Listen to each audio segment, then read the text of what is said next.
하나님 말씀은 갈라디아서 4장 21절부터 5장 1절까지. 갈라디아서 4장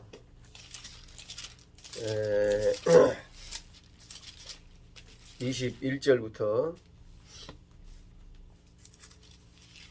갈라디아서 4장 21절부터 5장 1절까지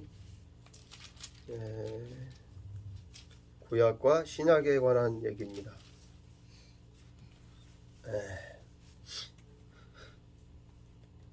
한 절씩 읽어보겠습니다. 제가 먼저 읽습니다. 내게 말하라. 율법 아래에 있고자 하는 자들아, 율법을 듣지 못하였느냐?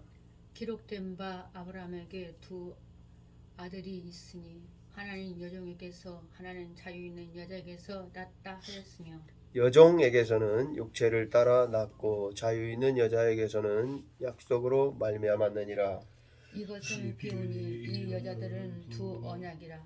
하나는 신의 산으로부터 종을 낳는 자니 곧 하갈이라. 이 하갈은 아라비아에 있는 신의 산으로서 지금 있는 예루살렘과 같은 곳이니 그가 그 자녀들과 더불어 종로로 타고 오직 위에 있는 예루살렘은 자유자니 곧 우리 어머니라. 기록된 바 잉태하지 못한 자여 즐거워하라. 산고를 모르는 자여 소리질러 외치라. 이는 홀로 사는 자의 자녀가 남편 있는 자의 자녀보다 많음이라 하였으니 형제들아 너희는 이삭과 같이 약속의 자녀라. 그러나 그때의 육체를 따라 난 자가 성령을 따라 난 자를 박해한 것 같이 이제도 그러하도다. 그러나 성경이 무엇을 말하느냐? 여종과 그 아들을 내쫓으라. 여종의 아들이 자유있는 여자의 아들과 더불어 유업을 얻지 못하였느니라. 그런즉 형제들아, 우리는 여종의 자녀가 아니요 자유 있는 여자의 자녀니라. 그리스도께서 우리를 자유롭게 하려고 자유를 주셨으니 그러므로 굳건하게 서서 다시는 종의 멍에를 매지 말라. 아멘. 갈라디아서 4장 21절부터 5장 1절까지에서는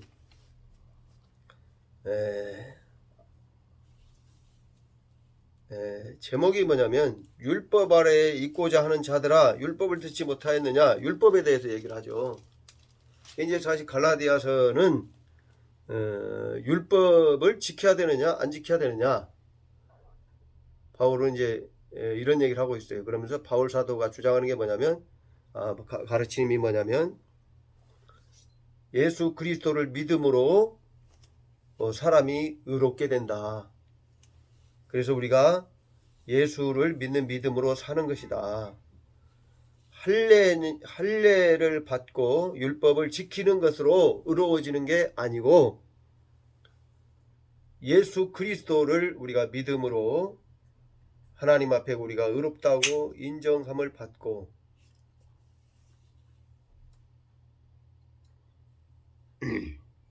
인정함을 받고 사는 것이지 율법을 지키는 것으로 의롭다함을 얻는 것이 아니다 라고 갈라디아서에서 바울 사도가 가르치고 있어요. 이제 갈라디아서는 바울 사도가 쓴 그 복음에 대해서 쓴 서신들 중에서도 그 짧은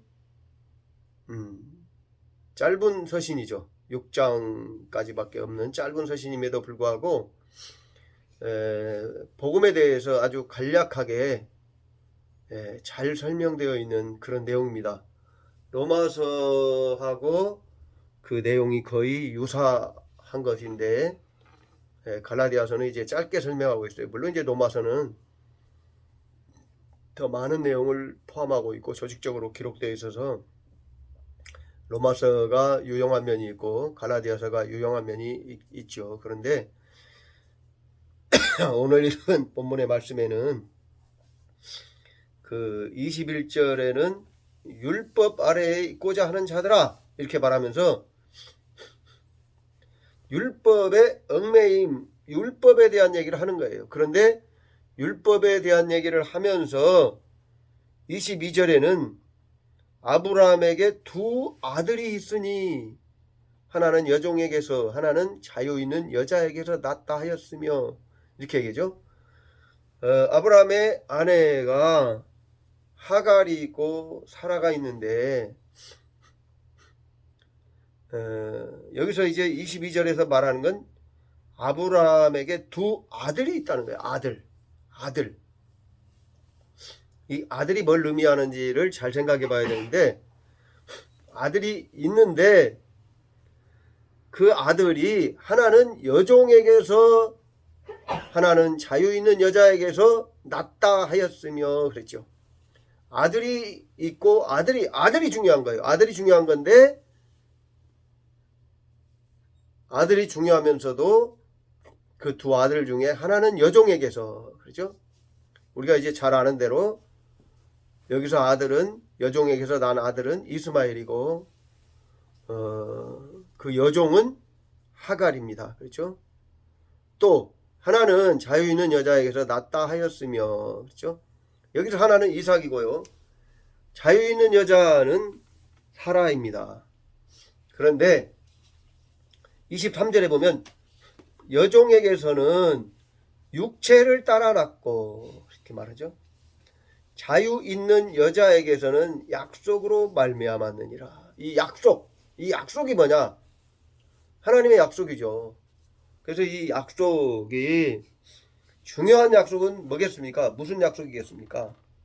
물론 이제 하나님이 아브라함에게 오셔서 약속하신 내용도 중요하죠. 근데 이 시작은 창세기 3장 15절에 있는 그 약속을 기억해야 돼요. 왜? 하나님께서는 아담이 범죄할 때에 즉시 여인의 후손을 약속하셨고 여인의 후손으로 말미암아서 이제 복을 받는 그런 역사를 우리가 이제 이걸 보고 그래서 창세기 3장 15절을 원시복음이라고도 말하는 것이죠. 그런데 이 약속이라는 말을 할 때는 그 예수 그리스도를 생각하고 또 이제 창세기 3장 15절부터 생각해야 돼요.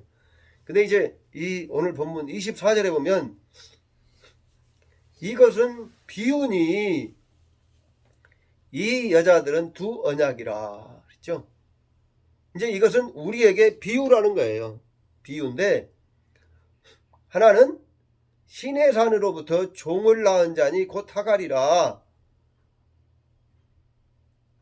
25절에는 이 하갈은 아라비아에 있는 신의 산으로서 그랬죠. 신의 산으로서. 이 신의 산 두 언약인데 하나는 신의 산이라는 거예요. 그러면 뭘 말하죠? 이 신의 산은 출애굽기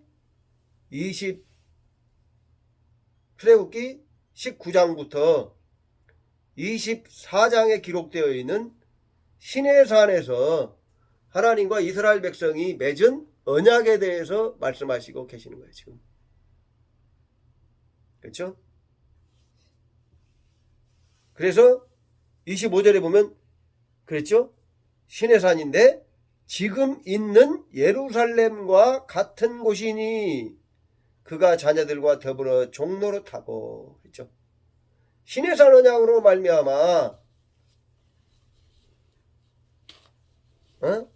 아브라함 자손들이 더 구체적으로 말하면 야곱의 자손이 이스라엘이 하나님 앞에 종노릇한다는 거예요. 종노릇. 26절에 보면 오직 위에 있는 예루살렘은 자유자니 곧 우리의 어머니라. 우리의 어머니는 누굽니까? 22절에 있는 그 두 아들 중에서 이삭과 같이 이삭을 낳은 사라와 같이 자유 있는 여자에게서 낳았다. 우리는 이삭의 자손이라는 거예요. 아니죠. 사라의 자손이라는 거예요. 이게 그 유대인들의 입장에서는 참 상상도 할 수 없는 얘기예요. 사실은. 왜? 유대인들은 육신적으로 보면 당연히 누구의 자손입니까? 이삭의 자손이죠. 이삭의 자손이죠. 그런데 만약에 바울 사도가 이런 말 하지 않았는데 내가 이런 말 한다면 유대인들한테 맞아 죽을랑가 모르지만 바울은 유대인이에요. 유대인인데 이렇게 말하는 거예요. 그래서 아브라함에게 두 아내가 있고 그 두 아내가 두 언약이라는 거예요. 두 언약. 시내산 언약은 출애굽기 19장에서부터 24장에서 맺어진 것으로 말라기 끝부분까지 계속 등장합니다. 언약에 대해 언약. 그래서 이제 말라기서에도 하나님께서 내게 돌아오라, 내게 돌아오라. 어디로 돌아오라는 거예요? 시내산 언약을 맺은 여호와 하나님께로 돌아오라는 말이에요. 시내산 언약에 대해서 계속 말하는 거예요. 그런데 그러면 왜 성경에서 언약에 대해서 그렇게 말하느냐? 언약에 대해서 왜 바울 사도가 율법을 얘기하면서 갈라디아서에서도 언약에 대해서 말하느냐? 그 본질적인 이유를 우리가 생각해야 돼요. 하나님과 인간과의 관계에 있어서 우리가 창세기 1장부터 3장을 보면 인간의 기원이 나와 있죠. 인간의 시작이 여기서부터 왔는가. 하나님 만드셨다는 거예요. 그래서 하나님과 인간의 관계, 사람의 관계는 뭐냐? 창조주와 피조물의 관계죠. 창조주와 피조물의 관계예요. 그래서 하나님은 창조주이시고 인간은 피조물이기 때문에 또 하나님은 의롭고 거룩하시고 공평하시고 사랑이시고 그런 분이기 때문에 그 피조물을 의롭게 공평하게 사랑으로 이렇게 보살피시는 거예요. 그래서 이제 우리가 그 하나님께서 인간을 만드신 다음에 에덴 동산에 두셨는데 그 에덴 동산이 최초의 성전입니다. 최초의 성전. 성전의 원형이에요. 원형. 그 성전 안에서 에덴 동산 안에서 하나님과 아담과 하와가 어떻게 해요? 자유스럽게 얼굴을 맞대고 보는 거예요. 우리가 그 구약시대의 모든 사람들은 하나님을 만나려면 어떻게 해야 됩니까? 반드시 제사를 통해서 하나님 만나야 돼요. 왜? 창세기 1장부터 3장까지에서의 관계가 깨어졌기 때문에 인간은 범죄했기 때문에 하나님 앞에 나설 수가 없어요. 그래서 이스라엘 백성들은 하나님을 만나면 죽는다고 말했던 거예요. 하나님이 앞에 죄인이기 때문에. 오늘날도 세상에서도 그러지 않습니까? 인간이 극악무도한 죄를 지면 어떻게 합니까?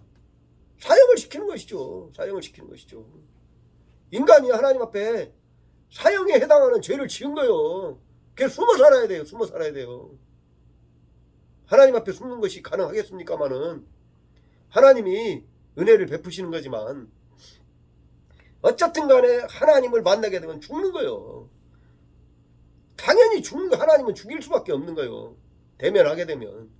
그런 식입니다. 그런데 그러한 관계 속에서 하나님을 만날 때는 반드시 제사를 드려야 되는 거예요. 이 제사라는 것은 내가 하나님 앞에 죄인입니다. 그래서 하나님 앞에 제물을 드릴 때에 제사를 드릴 때에 제물을 드리게 되는데 그 제물을 드리는 것이 뭐 하나님께 선물을 드리는 것이 아니고 물론 선물의 의미도 있습니다. 감사제라든지 있지만 기본적인 제사의 의미는 내가 지은 죄 대신 그 제물을 불사르든지 그렇죠? 이제 그 살아있는 가축의 경우는 죽이는 거죠. 대신 죽여서 하나님 앞에 내가 죽어야 할 죄인입니다. 곡식을 태우게 됩니다. 그래서 그걸 드러내 그 하나님 앞에 고백하는 거예요. 제사의 의미입니다. 기본적인. 왜?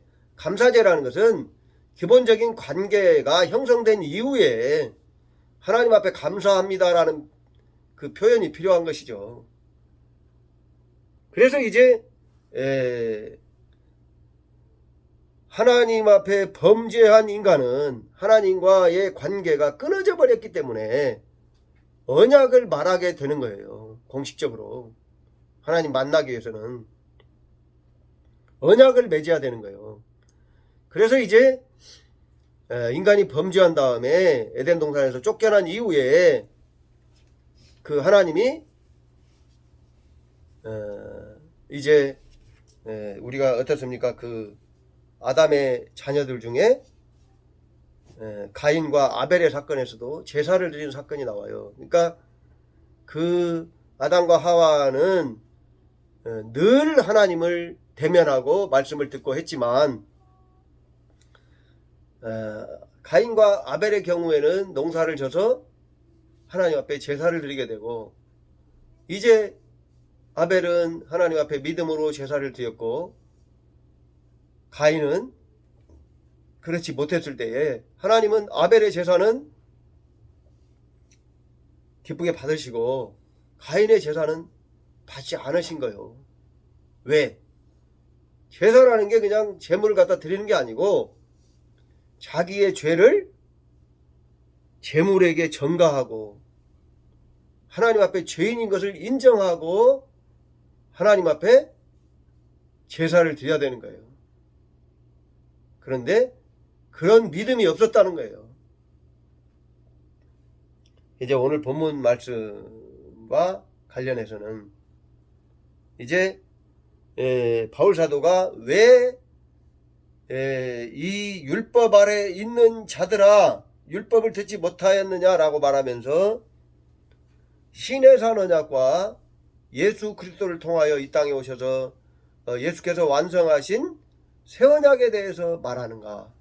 예수님이 이제 우리가 교회에서 가르치는 걸 보면 최후의 만찬이라고 하는 걸 보면 거기에 보면 예수께서 잔을 들고 하나님 앞에 감사기도 하신 후에 나눠주면서 이 피는 너희의 죄로 인해서 죄사함을 위한 거라고도 말씀하시지만 또 특별히 이 피는 언약의 피라고 말씀하시면서 예수께서 새 언약을 세우러 오셨다는 것을 말씀하시는 거예요.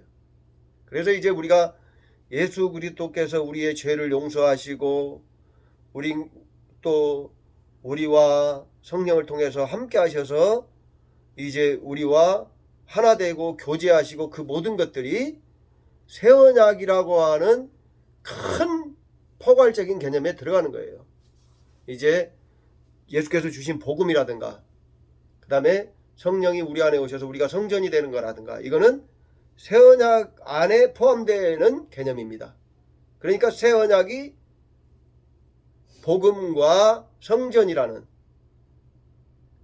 그 모든 내용을 포괄적으로 포함하는 상위 개념이라는 거예요. 우리가 그 고린도전서 1장을 보면 그 바울 사도가 고린도인들에게 뭐라고 말하냐면 고린도전서 1장 9절을 보면 너희를 불러 그의 아들 예수 그리스도 우리 주와 더불어 교제하게 하시는 하나님은 미쁘시도다. 이 교제라고 하는 얘기를 하는 거예요. 이 교제가 여기서 코이노니아인데 주와 더불어 교제하게 하시는 하나님은 정말 미쁘시다 이렇게 말해요. 믿음직하다. 왜 바울 사도가 고린도 교인들에게 너희의 은사가 부족함이 없다고 말하는데 왜 또 교제하시는 하나님에 대해서 말하는가? 말하자면 바울 사도가 고린도 교인들에게 복음을 전하는 목적이 그들이 의롭게 되는 데서 끝나는 게 아니라 하나님과 교제하는 거예요. 교제하는 거. 교제가 어디서 이루어집니까? 성전에서 이루어지는 거죠. 성전에서. 왜?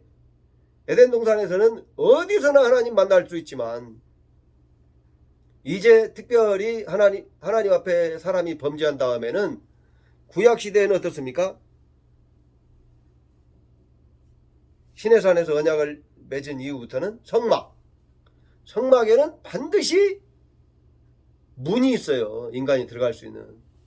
그래서 문 위에는 울타리로 쳐져 있죠. 그 울타리의 높이가 한 2.5m, 5규빗입니까? 2.5m.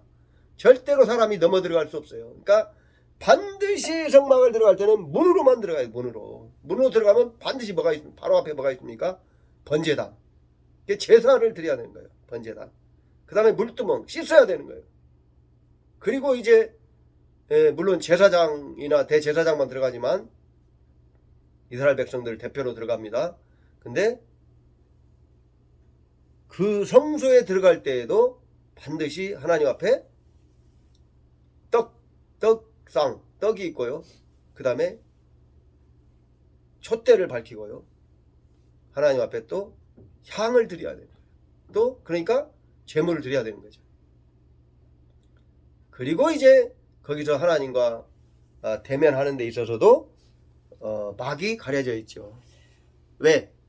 그럼에도 불구하고 하나님을 대면할 수 없는 거예요. 하나님은 하늘에서 직접 강림하십니다. 하나님은 죄가 없으신 분이기 때문에 이스라엘 백성을 만날 때에 제사를 드린 일이 없어요. 그런데 이제 이 새 언약에서는 예수께서 십자가에 돌아가실 때에 성전의 휘장이 위에서부터 아래까지 갈라졌죠. 이게 뭘 말하냐면 하나님과의 자유스러운 교통을 말하는 거예요. 그래서 이제 예수께서 죽으시고 부활하신 이후에는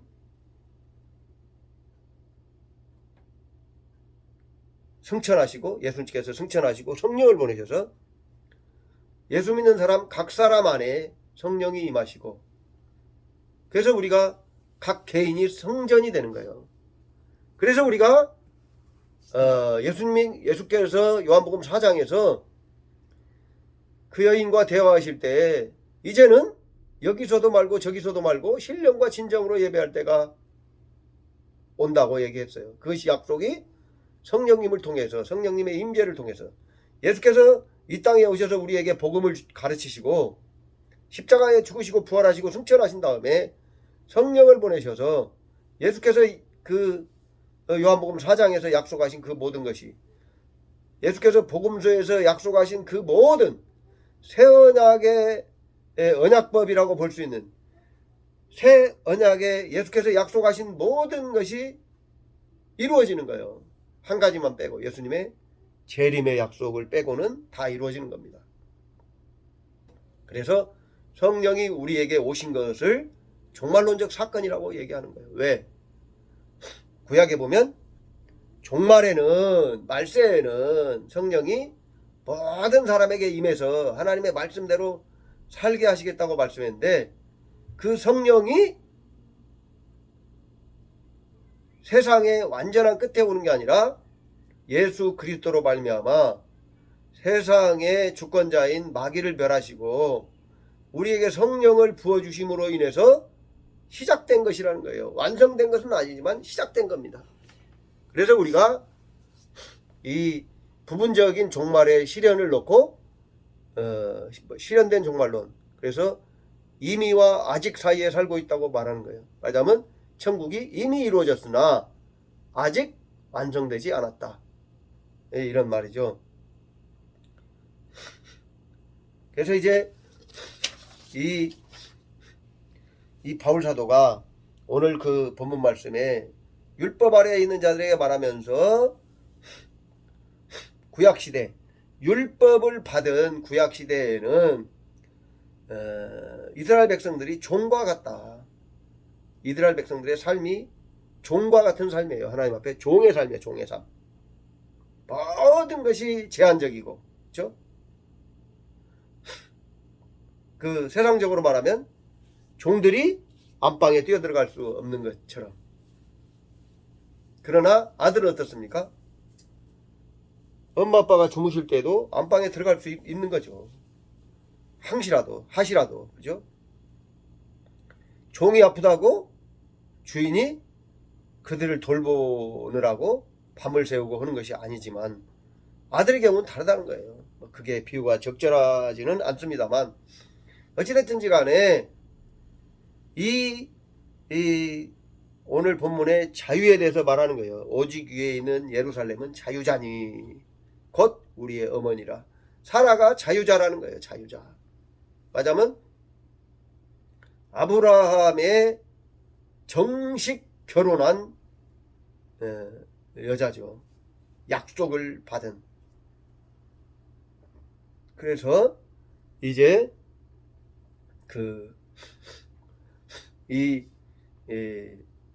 그리고 이 사라는 새 언약을 말한다는 거예요. 이 새 언약을 통해서 하나님의 자녀가 된 우리들은 자유자라는 거예요. 자유자. 그러면서 29절에 뭐라고 합니까? 그러나 그때에 육체를 따라 난 자가 성령을 따라 난 자를 박해한 것 같이 이제도 그러하도다. 그렇죠? 여기서 29절에서 육체를 따라 난 자는 이스마엘이죠. 성령을 따라 난 자, 하나님의 약속을 따라 난 자는 이삭입니다. 그런데 이제 창세기에 보면 이스마엘이 이삭을 희롱하고 박해하는 장면들이 나옵니다. 그래서 이제도 그러하도다. 지금도 그렇다는 거예요.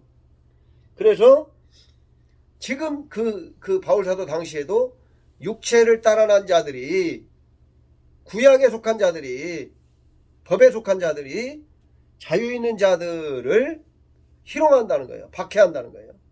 그런데 30절에 뭐라고 합니까? 그러나 성경이 무엇을 말하느냐? 여종과 그 아들을 내쫓으라. 여종의 아들이 자유 있는 여자의 아들과 더불어 유업을 얻지 못하리라 하였느니라. 그렇죠?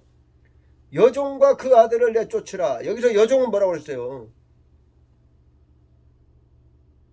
25절에 이 하갈은 아라비아에 있는 시내산 언약이라는 거예요. 구약에 속한 것들을 내쫓으라는 거예요.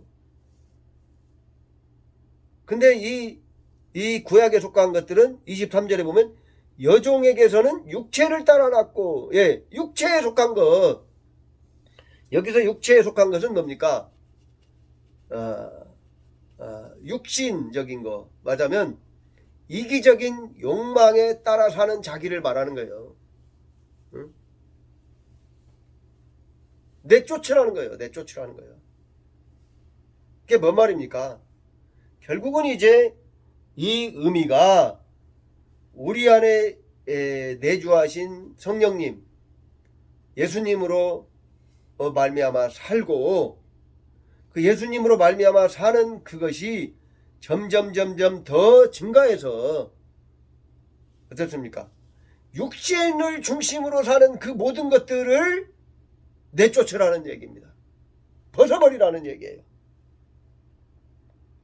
그러면서 30절 그 하반절에 보면 여종의 아들이 자유 있는 여자의 아들과 더불어 유업을 얻지 못하리라 하였느니라. 우리가 육신적인 것과 영적인 것, 생명적인 삶이 있다면, 육신적인 삶, 육신 중심의 삶과 생명적인 삶이 있다면 이 육신 중심으로 사는 것과 생명적인 삶이 더불어 같이 유업을 얻는 것이 아니다 이거예요. 그것이 하나님 앞에 연락되는 것이 아니에요. 그리고 그것을 통해서 하나님 앞에 마지막 날에 하나님 앞에 복을 받는 것이 아니라는 거예요. 뭘 말하느냐면 오직, 그러니까 바울 사도의 말은 복음을 따라 살아라는 말이고요. 복음을 따라 사는 것은 뭐예요? 갈라디아서 2장 20절 얘기죠. 갈라디아서 2장 20절 보세요. 뭐라고 그래요? 이 유명한 19절에 보면, 갈라디아서 2장 19절에 보면 내가 율법으로 말미암아 율법에 대하여 죽었나니 이는 하나님에 대하여 살려 함이라. 율법에 대해서는 죽었다는 거예요. 율법에 대해서는 죽었어요. 율법에 대해서 의무가 없어요. 왜? 율법이 바울을 살려준 것이 아니기 때문에. 율법이 생명을 준 것이 아니에요. 그래서 율법에 매여 살지 말라는 거예요. 누구에 매여 살아요? 이는 하나님에 대하여 살려야 합니다. 하나님에 매여 살으라는 거예요. 하나님을 사랑하고 하나님께 매여 있는 것은 자유한 것입니다.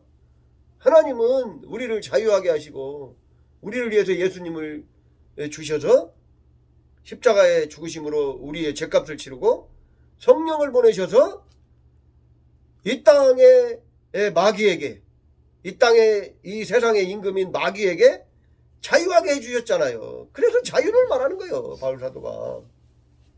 육신적인 자유를 말하는 것이 아닙니다. 육신적인 자유를 말한다면 예수님이 노예 해방운동을 하셔야겠죠. 물론 노예가 좋다는 것이 아닙니다. 그러나 가장 중요한 본질을 따라 살아라는 거예요. 그래서 이제 그 유명한 갈라디아서 2장 20절을 한번 보십시다. 내가 그리스도와 함께 십자가에 못 박혔나니. 뭐가 못 박혔습니까? 자기의 육신적인 거, 하나님을 거역한 모든 거, 그 죄된 거, 육신 중심의 삶, 그거 못 박혔다는 거예요. 내게 속한 더러움 다 그것이 다 십자가에 못 박힌 것이죠. 그런즉 이제는 내가 사는 것이 아니오 오직 내 안에 그리스도께서 사시는 것이라. 그리스도께서 성령으로 우리 안에 오시는 것입니다. 성령이 우리 안에 오시는 것이 그리스도께서 오시는 거예요. 예수께서. 왜? 하나님 삼위일체 하나님이시니까요. 성령이 오시는 것이 예수께서 오시는 것이고 예수께서 오시는 것이 하나님 아버지께서 오시는 거예요. 그래서 요한복음 15장에 우리가 너희 안에 가서 거처를 함께 하리라. 삼위 하나님께서 오시겠다는 거예요. 예. 이제는 2장 20절 계속 보면 이제 내가 육체 가운데 사는 것은 나를 사랑하사 나를 위하여 자기 자신을 버리신 하나님의 아들을 믿는 믿음 안에서 사는 것이니라. 예.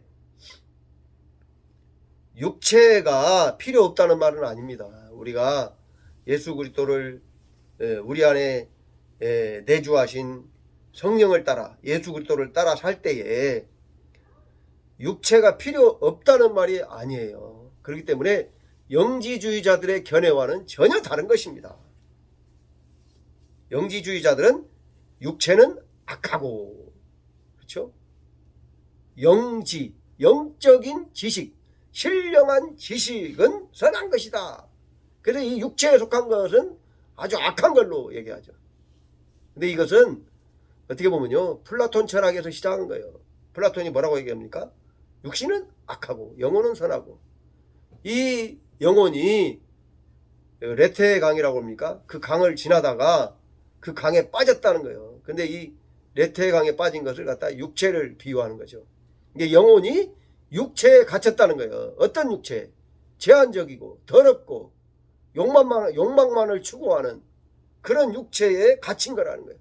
그래서 육체를 멸시하고 육체의 욕구를 무시하고 해방하고 그런 거를 얘기하죠. 그래서 이제 이 플라톤의 철학을 계승한 발전시킨 신플라톤주의자들은 뭐라고 얘기합니까? 신에게서 이성이 나오고 또 그 다음으로는 영혼이 나오고 그 다음으로는 육체가 나오는데 이 신에게서 가까울수록 선하고 신에게서 멀수록 악한 것이죠. 그래서 신플라톤주의자들은 이성이 가장 선하고 피조물 중에서 나온 것 중에서 그 다음엔 영혼이고 그 다음엔 육신이다. 그러니까 육신이 가장 악한 거예요. 그렇게 말하는데 하나님 뭐라고 얘기하십니까? 하나님은 창세기 1장에 사람을 만드시고 보시니 좋았더라. 모든 것이 선하다고 말하는 거예요. 말하자면 하나님이 만드신 목적을 벗어나는 것이죠. 그것이 악인 거예요. 우리가 칼을 가지고 사람이 먹고 살 수 있는 요리를 할 수도 있고요. 사람을 해치는 데 사용할 수도 있는 거잖아요. 그 칼이 요리를 하고 또 불을 떼는 어떤 그런 데 또 필요하고 농사에도 필요하고 그렇죠. 그런 데 사용하면 선한 것이고 그 목적을 벗어나서 사람을 해치면 악한 것이죠. 똑같은 칼일지라도. 칼을 원래 만든 목적이 사람을 해치려고 만든 게 아니잖아요. 그런 것처럼 하나님이 사람의 육체와 정신과 영혼 모든 거 만드실 때에 선하신 하나님이 선한 목적으로 만들었는데 인간이 타락함으로 악하게 된 것이지, 그래서 이 육체의 본래의 기능을 예수 그리스도를 통해서 대속하심으로 본래의 하나님 만드신 원래의 기능을 수행하도록 회복되어야 하는 것이지, 육체로부터 나온 것은 악하고 영적인 신령한 어떤 지식은 선하고, 그래서 신령한 지식이 있는 사람은 사람이고 그런 영적인 지식이 없는 사람은 개나 돼지에 불과한 짐승처럼 취급하는 어떤 영지주의적인 이런 사고방식은 전혀 하나님의 말씀과는 관계가 없는 그러한 것입니다. 오늘 말씀에 바울사도는 율법 아래에 있는 자들에게 말하면서 언약에 대해서 설명한다는 거예요. 오늘 말씀의 핵심은 언약에 대해서 말한다는 거예요. 그래서 신의 선 언약은 율법과 성막 또는 성전, 그렇죠? 이제 광야를 지나고 홍해를 건너고 가나안에서 전쟁을 치르고 할 동안에는 성막입니다. 이동이 가능한. 그러나 이제 우리가 잘 아는 대로 솔로몬이 성전을 지었죠. 그래서 이제 성막과 성전은 이동할 수 있느냐 없느냐의 차이는 있겠지만 본질은 동일한 것입니다. 하나님을 만나고 하나님과 교제하고 하나님의 인도를 받고 사는 것입니다. 근데 이제 여기서 새 언약은 이제 복음과 성전에 대해서 얘기한 거예요. 아까 고린도전서 1장 7절입니까? 바울 사도가 우리를 불러서 예수 그리스도가 교제케 하시는 하나님 기쁘시도다. 우리를 불러서 하나님과 교제하시게 한다는 거예요. 이 교제가 어디서부터 있었던 겁니까? 에덴 동산이요. 에덴 동산부터 시작한 거예요. 그리고 최종적으로 성경에 나타나는 건 어디에 나타납니까? 계시록, 또 요한 묵시록이라고도 말하잖아요. 계시록 21장 22장 거기에 하나님이 계시잖아요. 하나님이 성전이잖아요. 그래서 성전이 따로 필요 없다는 거예요. 그러니까 뭐 한다는 거예요? 하나님 안에서 우리가 산다는 거예요. 그때 어떻게 삽니까? 하나님과 더불어 사는 거죠. 교제하면서 사는 거죠. 그래서 이제 성경의 신의 하나님과 새 언약은 하나님과 대화하고 말씀이죠. 하나님과 교제하면서 함께 사는 성전입니다. 그렇죠? 율법과 성전, 복음과 성전으로 이루어져 있는데 이제 구약, 신의 언약과 새 언약을 이렇게 쭉 가면서 점점점 더 구체적이고 점점점 더 완성되어 가는 방향으로 가는 거예요. 완성되어 있는 거죠. 이제 지금은 복음 시대, 새 언약 시대에는 부분적으로 완성된 거예요. 예수 안에서는 예수님은 완전하게 완성하셨죠.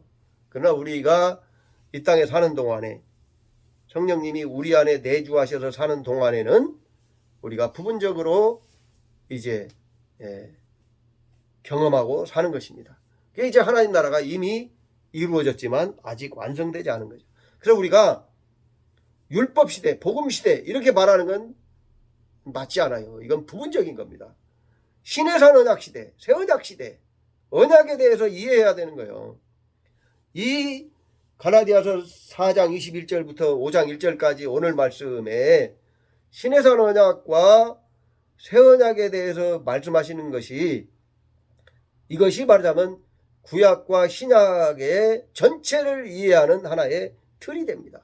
그리고 이 구약과 신약을 전체적으로 이해하는 틀 안에서, 이 전체적인 틀 안에서 율법은 뭐고 복음은 뭐고 이해를 해야 돼요.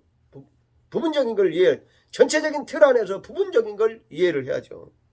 그래야 딴 길로 가지 않아요. 딴 길로 가죠. 전체도 알아야 되고 부분도 자세하게 알아야 되는데 전체적인 틀 속에서 부분을 알아야 된단 말이에요. 우리가 장님 코끼리 만지기에 대해서 잘 아는 것처럼,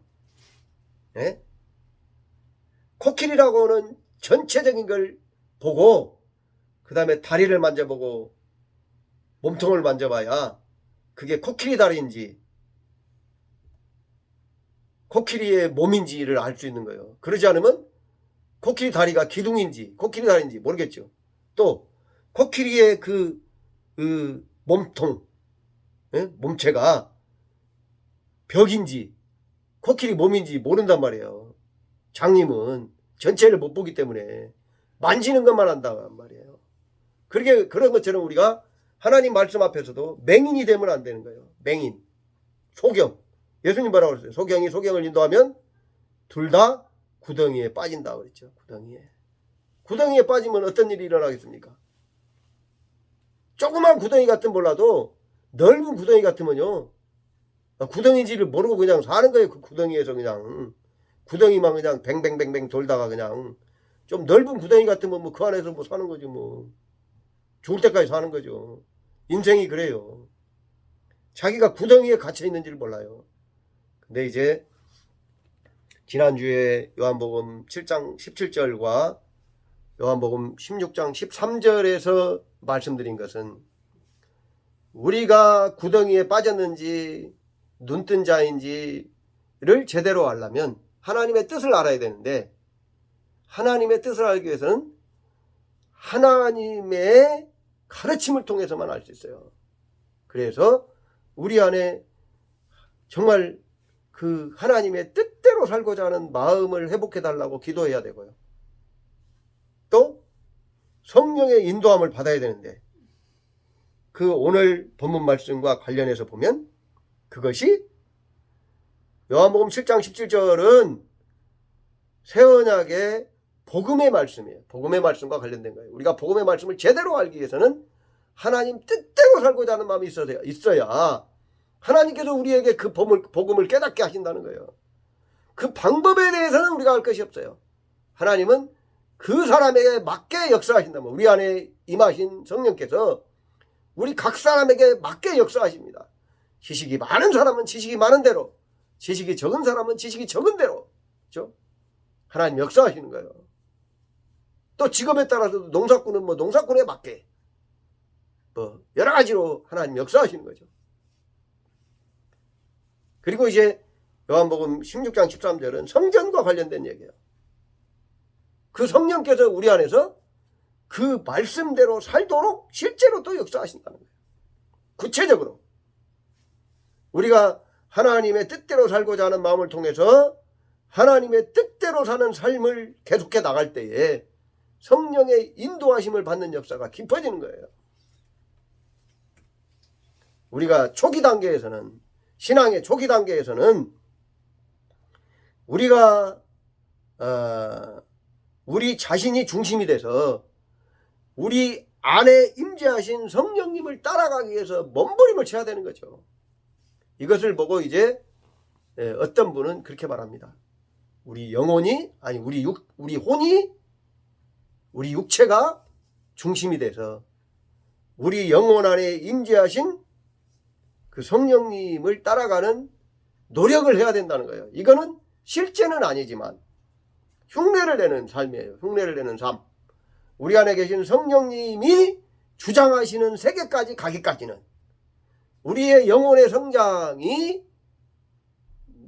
내 육신을 중심으로 하는 삶보다도 더 성장할 때까지, 이제 미성숙한 삶에서는 우리의 혼이 우리의 영적인 삶을 위해서 희생을 해야 된다는 거예요. 어떤 분은 이걸 보고 쇼를 하는 거라고 말합니다. 실제가 아니라는 거죠. 영화나 연극이나 이런 것과 마찬가지라는 거죠. 그러나 그것과는 다릅니다. 이거는 가짜의 삶은 아니고요, 성장시키는 삶을 살아야 된다는 거예요. 자기의 영혼의 삶, 성령님을 따르는 삶을 살기 위해서 정말 하나님의 말씀을 분별하기 위해서 하나님의 뜻대로 살고자 하는 마음을 구하고 성령의 인도를 구해서 정말로 말씀을 분별하고 성령을 따라가는 삶이 어떤 것인지를 배워가야 된다는 거예요. 그래서 이제 성령님 중심의 삶이 되면 갈라디아서 2장 20절에 바울 사도가 고백한 것처럼 이제는 내가 육체 안에 사는 것은 우리를 위해서 십자가에 죽으신 그리스도를 믿는 믿음 안에서 살고 내 안에 계신 이제 예수로 말미암아 산다고 고백할 수 있는 단계까지 나갈 때까지는 정말 우리가 정말 믿어지지 않고 깨달아지지 않더라도 정말 하나님의 말씀을 붙들고 성령님에게 늘 구해서 정말 그러한 그 하나님 아버지께서 예수 그리스도를 통해서 성령님을 통해서 우리에게 주신 그 삶을 살기 위해서 힘쓰고 애쓰는 단계가 있어야 된다는 거예요. 그리고 이제 성령 중심의 상, 우리 안에 임하신 예수님 중심의 삶의 단계에 들어가면 많이 더 자유스러워지는 거죠. 그래서 이제 갈라디아서 4장 21절부터 5장 1절까지 말하는 자유를 그리스도로 말미암은 자유, 그리스도로 말미암아 우리에게 준 자유를 이제 점점 더 경험하고 사는 거예요. 그러나 완전한 단계는 이제 우리가 예수 그리스도의 재림으로 이루어진다는 건 다 아실 겁니다. 그때는 우리의 육체도 이제 신령한 몸으로 부활되고요. 온전한 삶을 살게 되는데 그때까지는 정말 우리가 힘쓰고 그 하나님의 말씀을 분별하고 성령의 인도를 따라 살기 위해서 힘쓰고 애쓰는 삶을 살아야 된다는 거죠. 우리 모두가 다 그렇게 되시기를, 그러한 삶에 집중하고 나아갈 수 있기를, 그렇게 살아도 우리가 굶어 죽지 않고 하나님께서 모든 것을 책임져 주십니다. 우리가 모두 모든 걸 약속하고 이루신 주님을 믿고 또 우리와 함께 하신 성령님을 믿고 살 수 있도록, 그러한 단계까지 이룰 수 있도록 간절히 축원합니다. 기도하겠습니다. 하나님 아버지, 은혜와 사랑을 감사드립니다. 우리를 도와주셔서 우리가 우리 안에 하나님의 뜻대로 살고자 하는 마음이 충만하게 하시고 또 성령의 인도를 따라서 바른 길로 날마다 살아갈 수 있도록 은혜 베풀어 주시옵소서. 모든 것을 주님께 맡깁니다. 주님께서 성령님과 능력으로 역사하여 주시옵소서. 예수님의 이름으로 간절히 기도하옵나이다. 아멘.